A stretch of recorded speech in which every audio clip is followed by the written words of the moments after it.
Okej, w takim razie witam po przerwie. Wchodzimy w kolejny temat, a mianowicie świat poza UI i API. Jak pewnie się zgodzicie, że jak ktoś jest juniorem, zaczyna sobie od testów UI-a, potem trochę w testy API wchodzi, no ale niestety często na tym się kończy jakby przygoda w eksplorowaniu testów, a tak naprawdę to ich jest jeszcze bardzo dużo i jakby skupianie się tylko też na tych dwóch elementach, no nie do końca nas tak jakby uspokaja, jeżeli chodzi o jakby też stabilność naszych testów. Fajnie w ten temat wszedł Daniel, gdzie mówił o component testingu, czy takich można powiedzieć trochę bardziej testach automatycznych niższego poziomu. I chciałbyś może trochę ten temat rozwinąć, bo też jakieś testy kontraktowe są, tego typu rzeczy. Pewnie gdzieś tam z nimi się spotkałeś, nie? Tak, oczywiście. Czy tak, ogólnie tych testów, nie UI, nie API jest bardzo dużo i nie będziemy tego wszystkiego rozwijać, ale wybrałem sobie taki temat, o którym chciałbym powiedzieć, czyli o takiej naszej, moim zdaniem, typowej dziurze w piramidzie testów automatycznych, czyli testy integracyjne. Ponieważ gdy jeszcze powiedzmy w miarę dojrzałych zespołach mamy testy jednostkowe i mamy testy end-to-endowe, czy tam na UI-u, to przeważnie ten środek jest problematyczny. Może jeszcze mamy jakieś testy API wyżej, ale ten środek jest problematyczny. Dlaczego? Bo też go jest trudno zdefiniować i może tu podepniemy jakieś moje materiały na ten temat, bo kilka prezentacji na ten miałem związane z testami integracyjnymi.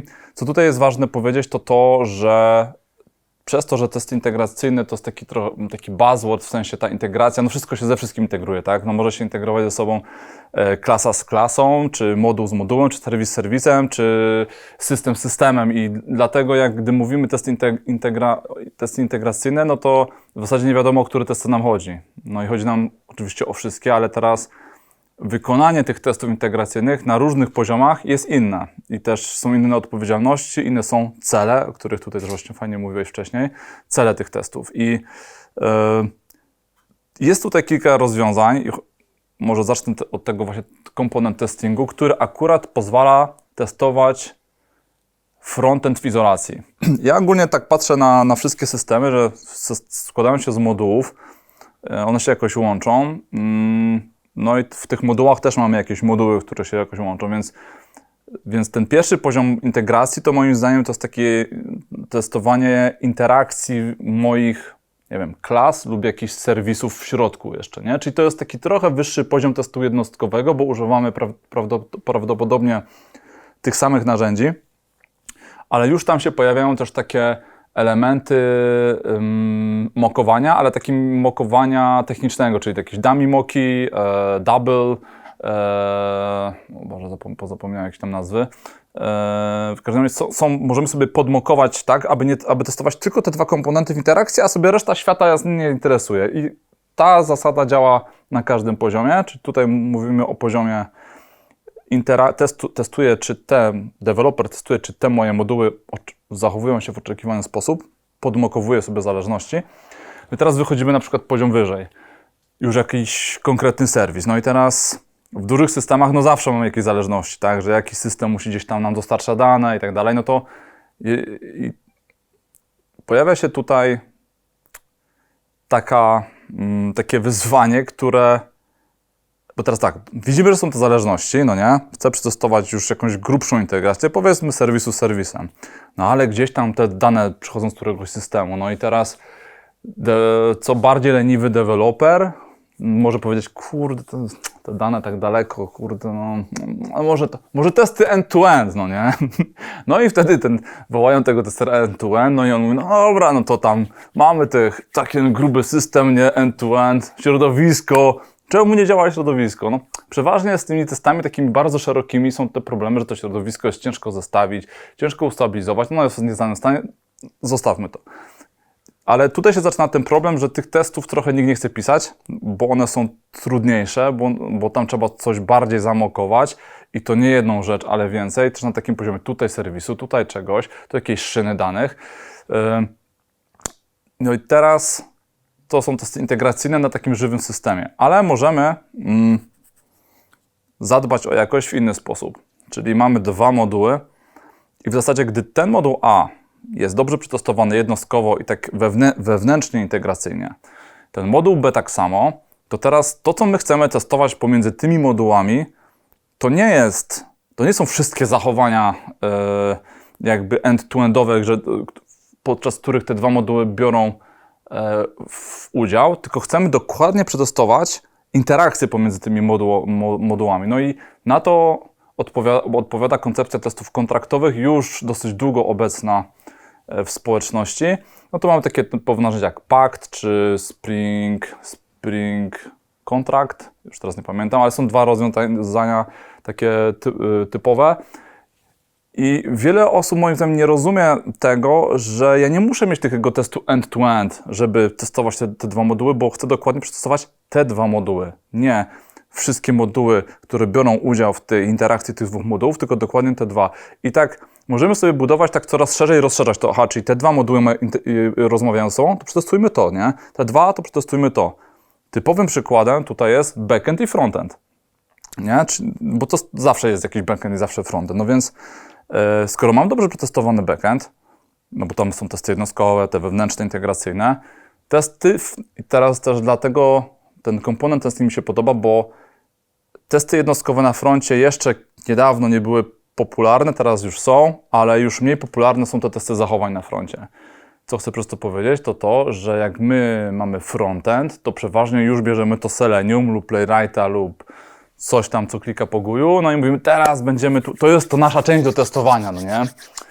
No i no tak, ale nie, bo zanim zaczniemy to testować, to powinniśmy przetestować w ogóle sam front, bez backendu jeszcze, nie? Bo tam też są, te kontrolki mają, te moduły mają jakieś zachowania, czyli tutaj coś wpisuję, gdy kliknę jakiś przycisk, to coś mi się pojawi, przeskoczę do innego ekranu. To jest typowe zachowanie frontu i nie musimy mieć całego świata, tak, czyli innych systemów do tego, żeby to przetestować. Wystarczy właśnie chociażby zaaplikować ten koncept komponent testingu lub też w Jasminie i Jestie też są tego typu możliwości, czy React ma swoje rozwiązania.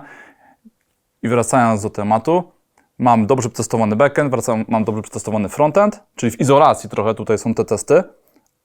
Mogę teraz pomyśleć, no i teraz tu mam kilka rozwiązań. Dobra, chcę przetestować, czy ten backend z frontem się dogadają, więc mogę zrobić tak.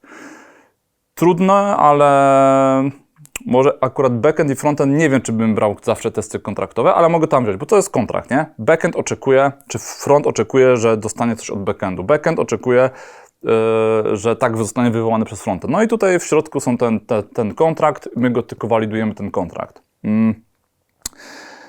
Ale chcielibyśmy mieć na przykład przetestować frontend już nie tylko na tym kontrakcie, ale na jakichś danych, no to teraz możemy pójść po mokowanie. Więc to wtedy takie testy nazywam testy frontu na zamokowanym backendzie, tak, czy w izolacji. No i ogólnie ta mechanika i te zasady działają wszędzie, czyli używamy tutaj, podsumowując, narzędzi mokujących, ale też mokujących na innym poziomie, bo co innego jest mock w kodzie, co innego jest mock, który działa po HTTP, czyli już coś, chociażby WireMock jest dobrym narzędziem, czy to mokowanie, które jest w Playwrightie. Testy kontraktowe, testy zachowań, czyli frontu, czyli takie bardziej testy modułów izolacji. I te wszystkie narzędzia powinny nam tutaj pomóc w tym. Jeszcze też fajne akurat, co mi się podoba w Javie, to że Java chyba jako jeden z pierwszych języków miała takie wsparcie tego, właśnie chyba to w Springu jest, że tam fajnie ten kontekst się da podłożyć. Tylko to są trochę ciężkie testy, ale Java to miała chyba, co mi się spodobało w Javie, to właśnie to. No przez implementację Springa, ale jakby odnosząc się do całości, no to problem pojawia się tak naprawdę z integracją, nie? Czyli jakby jak zdefiniować, gdzie jest ta warstwa integracji, samą integrację, co się integruje z czym. I tutaj jeszcze coś, co nawet ty powiedziałeś, jakby z biznesowego punktu widzenia, to jest bardzo ciężko albo jeszcze nie potrafimy na tyle tego uzasadnić, bo można powiedzieć, że testy end-to-end właśnie przechodzą przez te ścieżki, testują też te moduły, więc tak na dobrą sprawę, no to wszyscy jak mówią, no to jak mamy testy jednostkowe, zrobimy testy end-to-end, no to integrację siłą rzeczy też zrobimy, będziemy mieli, no a my wiemy, że to jest niewystarczające, tylko ciężko jest jeszcze do tego przekonać, żeby faktycznie próbować używać, no nawet tak jak mówiłeś, powiedzmy, testy frontendu na zamokowanym backendzie. Musielibyśmy zamokować cały backend, co jest No trudne, no nie będziemy też pisać, czy robić specjalnie, tworzyć mocków. Dyskutować, Znaczy to czy wszystko trudne? w zależności od systemu, wiadomo, nie? Ale jakby no, można tutaj powiedzieć, że musimy postawić mocka całego backendu, nie? W jakiś sposób, albo mocka przystawki, która rozmawia z tym backendem, bo spotkałem się z systemami, które pomiędzy frontem a całym backendem mają jeden serwis, który odpowiada właśnie tylko i wyłącznie za komunikację góra-dół i tak na dobrą sprawę on przetwarza część danych bezpośrednio z backendu i wysyła tylko te rzeczy do frontu, więc jakby tutaj powiedzmy coś takiego jest już dużo bardziej uproszczone, no bo wtedy nie musimy testować, nie musimy mieć całego tego backendu pod spodem zamokowanego, tylko ten jeden serwis, no ale on i tak siłą rzeczy musi się integrować z wszystkim. I jakby to jest największa trudność, że chcąc ogarnąć takie testy integracyjne, musimy bardzo dużo pracy włożyć właśnie w zamokowanie tych wszystkich przystawek, no bo też można powiedzieć, że niemożliwe jest przetestowanie dowolnych 2 par serwisów, które się wymieniają informacjami, no bo jakby effort na to no jest gigantyczny, nie? Jak mamy serwisów, nie wiem, 15, możliwych kombinacji powiedzmy 70. Może AI nam w tym jakoś pomoże, może już są jakieś... To ja widzę tutaj fajną przestrzeń na tego, robiąc bridge'a z tym AI-em, że to jest coś, co łatwo by się było zautomatyzować, połapać to i... Na architekturę mikroserwisową to jest trochę inne rozwiązanie, nie? Wykorzystuje się szyny danych typu Apache Kafka i mamy wtedy mikroserwisy, które wysyłają, odbierają dane i jakby same w sobie oni integrują się z niczym. One wysyłają dane do Kafki, odbierają dane z Kafki i tyle. Więc jakby dowolny system kolejkowania w zasadzie na tej samej zasadzie działa, więc mikroserwisy no to jakby w oparciu właśnie o taką szynę danych, no to jest dosyć łatwo testować, bo wystarczy wtedy tylko się podpiąć do Kafki i testujesz je wtedy nie tylko nawet integracyjnie, ale już jakby w izolacji, jakie testujesz, to one mają integrację już samą sobie tutaj mi się przetestowaną. wydaje, że jest nawet prościej, bo tym kontraktem jest definicja wiadomości, no nie? Tak jest. Więc w zasadzie wystarczy, że ja tak spełniam kontrakt tej szyny, no nie? I że wiem, że ten gościu no, odbiera tą wiadomość, że jest zdolny to zrobić. I jak są szyny, to jest nawet prościej, bym powiedział. W ogóle teraz mi się przypomniało, bo tak mówię o tych testach integracyjnych, a w sumie to jestem ich lekkim przeciwnikiem. W sensie jest takie, kiedyś mi kolega podrzucił wideo dosyć stare, Reinsberga, Test Integration are Scam. Nie? Gdzie jest ta koncepcja, że jeżeli my bardzo dobrze te moduły potestujemy, tylko że tam sobie takie dummy moki porobimy, nie do moki aż do tego, to w zasadzie tylko te linki nam zostają, nie? Więc może te właśnie te lżejsze kontrakt testy są wystarczające. Właśnie bo mokowanie to jest prawda, że to co tu mówisz, że to czasami jest bardzo duży koszt, to jest trudne utrzymanie, to jest zrobione. Dużo od to tego ja się z tym backendu zgadzam, zależy. nie? To może być bardzo kosztowne. trzeba z tym Ta warstwa uważać. danych może być dużo trudniejsza niż sam... Tak, bo piękne jest wszystko, rzeczywiście jakiś mały mikroserwis, tak, z jakimś prostym frontem, a co innego jak ktoś pracuje w jakiejś aplikacji monolit przez 15 lat tworzony przez 100 programistów, no nie? Tak, też potrafi to być różnie, no nie, z zamokowaniem. Aczkolwiek też jakby na drugiej krawędzi stoi to, że nie mając żadnej formy, bo tutaj to rozumiem jako forma integracji, to nie musi być zupełnie ta integracja na mockach, jakaś forma, czy wiem, że się dogaduję z szyną, ale bez żadnej formy zapewnienia tego obszaru, no to lądujemy w sytuacji, że mam testy jednostkowe i mam testy end-to-end. I teraz co się dzieje? Wdrażam się na pierwsze środowisko, no i co? No oczywiście testy end-to-end no nie przechodzą, tak? Wdrażam się znowu, no one nie przechodzą i one tam często nie będą przechodzić, bo my ominęliśmy ten cały etap, hej, ale upewnijmy się, że w ogóle my wstajemy, bo też można to robić w inny sposób, tą integrację, tak lekko, jakieś można wbudować health checki, nie? Czyli jak ja się podnoszę, to ja sprawdzę, czy ja gadam z tym moim kumplem, no nie? Kurde, nie gadam, to dobra, zwijam się, no nie? To też tutaj jest dużo takich Nawet ja myślę, że te rozwiązań. health checki są niezbędne, są. bo bez tego naprawdę możemy bardzo dużo czasu przepalać. I to, co też... Znaczy wszystko będzie zależne od architektury tak naprawdę, nie? No Tak. bo jeśli będziemy mieli mikroserwisy, o których wspomniałem nawet, wiesz, na zasadzie mikroserwis, który gada tylko z Kafką, no to on w zasadzie nie musi nic wiedzieć, nie? Tak, no to A też więc wszystko jakby będzie ten zależało sens tego kompletnie jest od architektury. pewnie mniejszy, nie? Tak. No to tutaj mi się akurat przypomniał, może to zaparkujemy, ale ten chociażby temat testowalności się pojawia, nie? No bo teraz skąd się bierze architektura i w ogóle jeżeli chcemy mieć coś testowane, to musimy o to zadbać, ale to może kiedyś o tym powiemy. Spoko. Co tam spoko, mamy no jakieś to lecimy inne... dalej, No tak, bo lecimy. tak sobie z Michałem gadaliśmy, że pracowaliśmy trochę w takich projektach, gdzie też były testy jakieś dokumentów, czy to Worda, Excela, PDF i tego jakby jest cały świat, tak? Bo to właśnie nie tylko to API i UI, czasami też jakby pewne rzeczy generujemy i tak jakby wymyśliliśmy sobie nazwę testy spójności danych, tak? No, rzeczywiście nasz system coś generuje, chcemy sprawdzić, czy to jest rzeczywiście weryfikowane w odpowiedni sposób i jakie masz doświadczenie, Michał, powiedz? No, to jest też moim zdaniem dobre miejsce do rozwoju. Zastanawiać się, jeżeli macie jakiś system czy systemy różnego rodzaju integracji, jak można do tego inaczej podejść niż daną rzecz robimy, bo no, może być tak, że będziemy zawsze używać Selenium, zawsze testy API, ale może, albo jeszcze jakiegoś tylko określonego narzędzia, ale moim zdaniem warto myśleć out of the box i na przykład właśnie testowanie spójności danych, czyli na przykład dostajemy jakiś format, niech to będzie Excel i sprawdzamy, czy po jakiejś operacji jest to na przykład dla innego systemu poprawny JSON, który powinien się wygenerować. I tego typu testy, co jest ciekawe, mogą być znacznie lżejsze do tego niż na przykład jakiś skomplikowany test end-to-end, żebyśmy to porównywali na frontendzie, budowali najpierw jakieś zestawy danych, a po prostu skorzystać w tym miejscu, że porównujemy, czy to generowanie jest, czy to, co wygenerowaliśmy, idzie do tego innego systemu poprawnie lub odwrotnie, więc na przykład z takich doświadczeń, jakie miałem, no to generowanie PDF-a i sprawdzanie poprawności danych, które są w tym PDF-ie. Oczywiście PDF jest takim formatem, że jeżeli będziemy mieli dużo obrazków, to będzie skomplikowane, jednak jeżeli to są dane typu tabela lub jakieś dane tekstowe, to da się użyć bibliotek, które sparsują tego PDF-a i będziemy w stanie sprawdzić, czy te dane, których się spodziewamy, one rzeczywiście w tym PDF-ie są.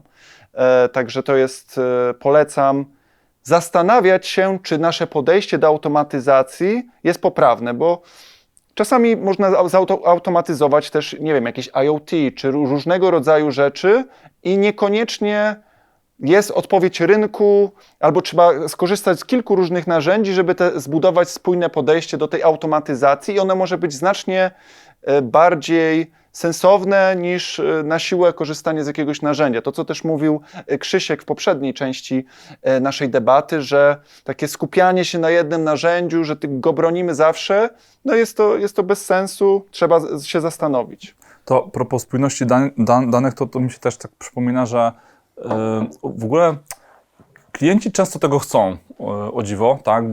Bo dla nich właśnie biznesowo to jest może też jakiś słowo klucz, żeby czasami klienta przekonać do tej automatyzacji, nie? Bo klient na przykład, no ta jedna funkcja, to okej, no fajnie, że to automatyzujecie, ale on mówi, kurczę, mnie interesuje, że ta dana z tamtego endu przeszła przez system i wylądowała w takiej postaci w tym drugim, nie? I to dla niego jest bardzo ważne.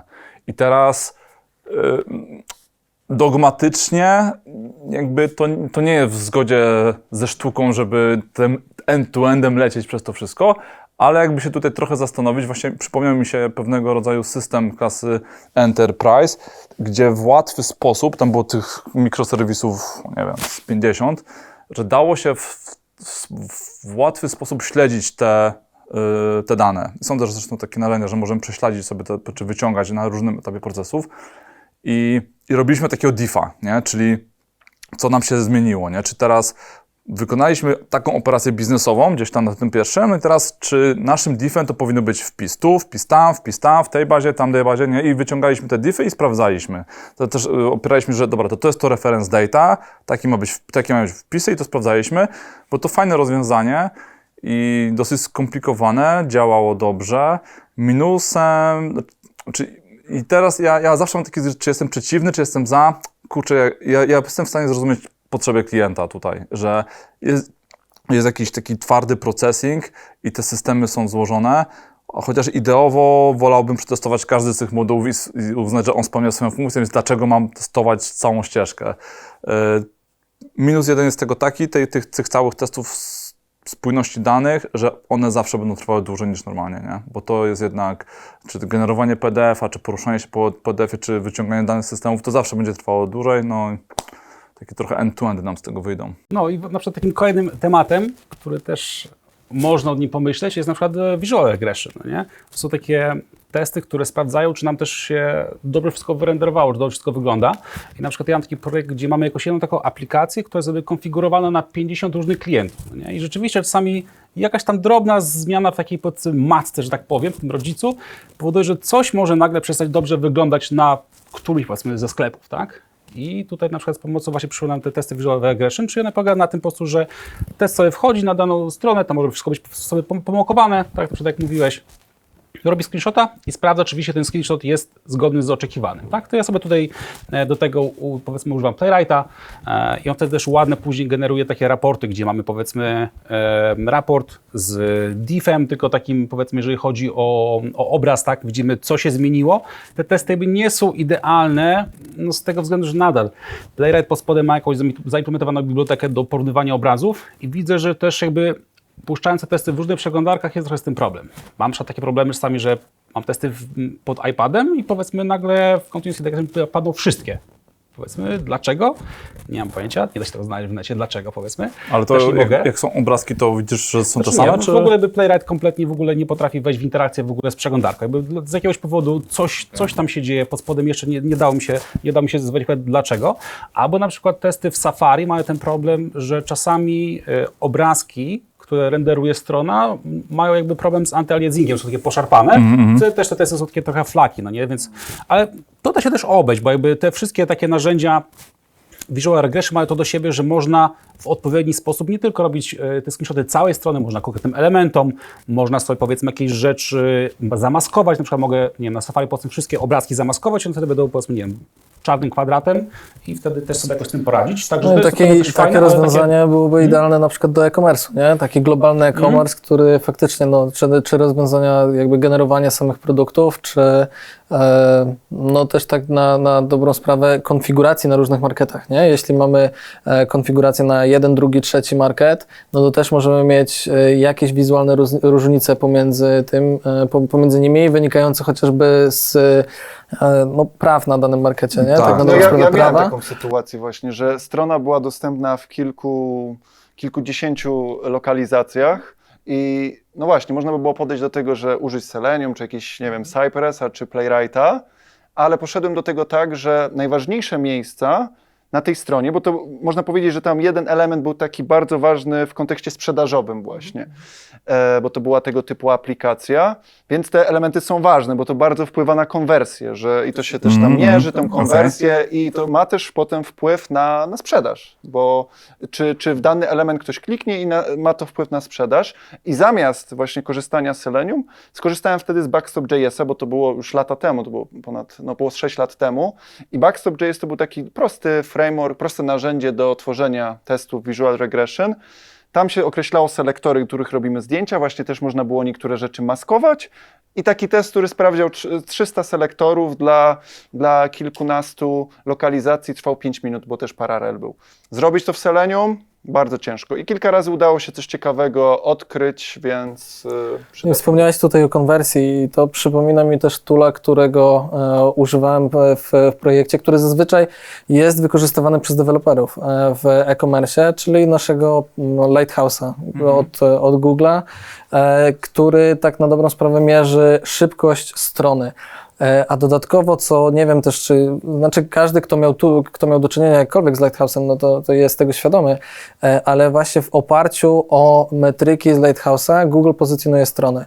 Czyli jeśli ktoś faktycznie ma słaby performance jako overall score na Lighthouse'ie, no to jego strona będzie niżej w wyszukiwarce niż strona o podobnej tematyce, która ma ten ranking wyższy, no bo jakby my jako użytkownicy chcemy mieć no, szybki, dobry experience, jeśli chodzi o używanie strony, nie? Czyli żeby strony nam się ładowały szybko, żeby można było jakoś spoko po nich sobie klikać i nie czekać na ładowanie długo. Więc Google jakby przez to też wrzuca to do swojego mechanizmu pozycjonowania. Tutaj z chęcią dodam też w związku z testami wydajności, że taka mi się przypomniała zabawna sytuacja, może nie zabawna. W pewnej organizacji właśnie był pomysł, żeby robić testy wydajności, no i w testy wydajności zawsze rozumiem, że to jest pewnie backendu, bo przecież backend zawsze działa najwolniej.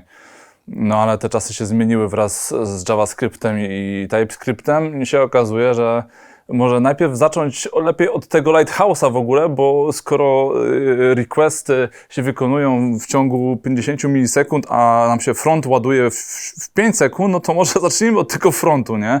I to jest w ogóle bardzo, bardzo fajne, że o tym Lighthouse'ie mówisz, bo ja dzisiaj, jeszcze 5 lat temu nie, czy 10 nie, ale dzisiaj ja bym zaczął od tego, ale zobaczmy najpierw w ogóle, jak ten front nam działa, bo niestety przez narzędzia, które są dostępne, bardzo łatwo napisać nieoptymalny front, który się będzie ładował dużo. Więc co z tego, że nam będziemy mieli szybkie requesty, jak na froncie się wyłożymy. Tym bardziej tutaj też jest zależność, że jak się patrzy na te wszystkie tam te page speedy, no to zarówno, powiedzmy, wchodzi się w desktopa, jest super, ale powiedzmy wersja mobilna to przynajmniej ten scoring ma też bardzo niski, a trzeba też pamiętać, że jednak sporo osób teraz na nasze strony wchodzi też po prostu korzystając z aplikacji mobilnych, także to też jest taki... Tu jest jeszcze fajna rzecz, też na plus dla Lighthouse'a jest to, że można sobie też zmienić na przykład, jeżeli nasz użytkownik korzysta z innego internetu, nie LTE, bo my też przyzwyczajeni jesteśmy do szybkiego internetu. Bo... No Lighthouse sam sobie jakby też pozwala faktycznie na throttling już jakby sieci, throttling procesora, jeśli mówimy o lokalnej maszynie, no ale też stworzyliśmy nawet rozwiązania takie, że Lighthouse pozwala się podpiąć do dowolnej wystawionej przeglądarki, do Chroma, więc możemy podpiąć nasz telefon i spróbować użyć naszej sieci LTE i puścić test na naszym telefonie, co też udało nam się zrobić w jednej organizacji z udziałem właśnie farm urządzeń rozlokowanych różnie po całym świecie. Co ciekawe, nawet też w Seniu taka ostatnia jest możliwość, że można sobie też symulować, powiedzmy, wolny internet, jeżeli chcielibyśmy sprawdzić, jak się strona też zachowuje, no nie? Także też nawet w takich testach UI gdzieś to można wykorzystać sobie. Kurczę, to Selenium to jednak jeszcze jest, ma jakąś Jeszcze żyje, mówiłem, że Selenium jeszcze żyje. Dokładnie. Okej, panowie, sądzę, że chyba wyczerpaliśmy temat, także chyba będzie tyle z tej naszej edycji debaty. Mamy już pomysły też na kolejną, już jakieś takie pierwsze dyskusje, tematy mamy zarzucone, także obserwujcie nas, oglądajcie, widzimy się znowu niedługo.